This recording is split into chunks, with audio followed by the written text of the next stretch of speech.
Salut, c'est Mathieu du duo Escabeau et Talon Haut. Aujourd'hui, journée test d'outillage comme premier sac d'outils pour premier acheteur. On se fait souvent demander par des premiers acheteurs, hey, j'ai absolument rien, j'ai pas d'outillage. Qu'est-ce qu'il faudrait que j'aie comme outil minimum pour juste installer 2-3 cadres, faire un petit peu de réno, juste des petites réparations chez nous?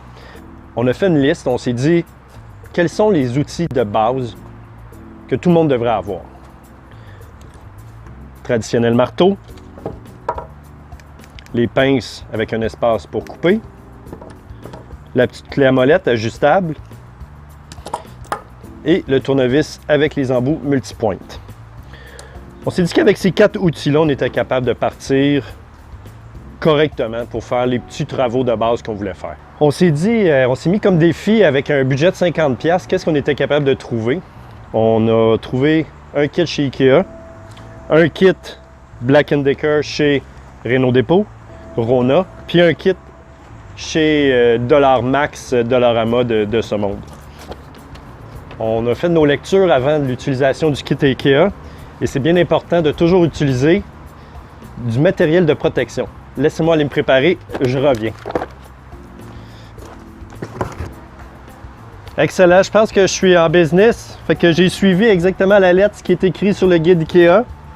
Donc, j'ai mon casque, j'ai mes lunettes de protection, j'ai des chaussures adaptées anti-poussière, j'ai mon casque anti-bruit, j'ai mes lunettes, puis mes gants. Je pense que je suis en business pour aller poser un cadre. On va comparer les marteaux après avoir réussi à sortir ça de la boîte d'Ikea.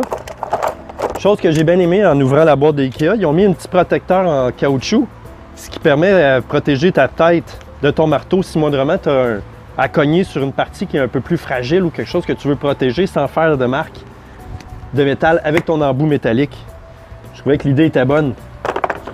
Ensuite, au niveau des poids, des formats, des grandeurs, bon, on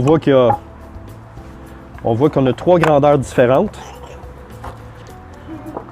Donc, on a le marteau Ikea, le marteau Black & Decker, le marteau à 1$.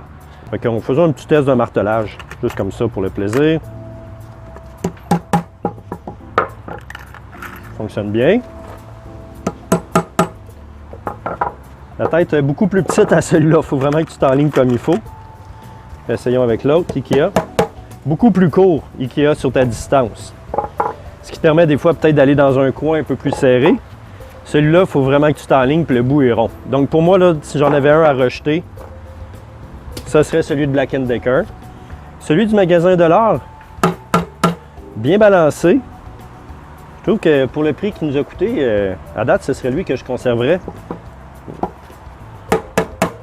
Ouais, numéro 1, magasin de pièces, numéro 2, Ikea.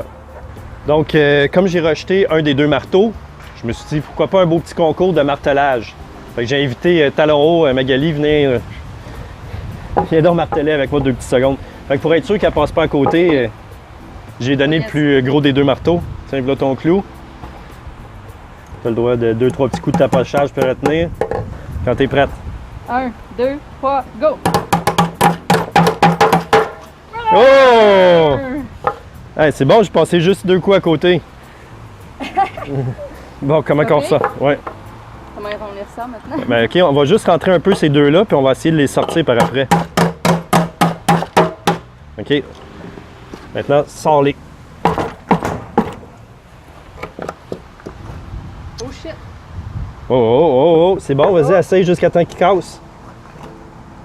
Oh, cassé! No! Wouhou!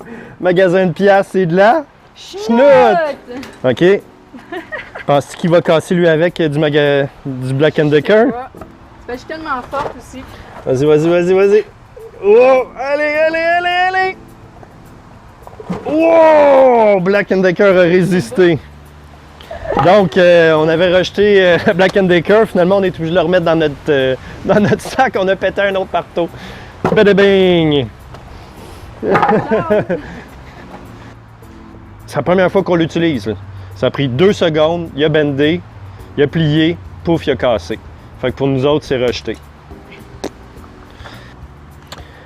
C'était nos tests. Donc, je te dirais, Magali, comme premier test, je recommanderais les outils IKEA. C'est un kit en bas de 50 $. C'était ça notre test. Je dois faire un mea culpa parce que ça fait des années que Magali utilise un kit IKEA pour faire 106 000 petits travaux et entretiens chez elle.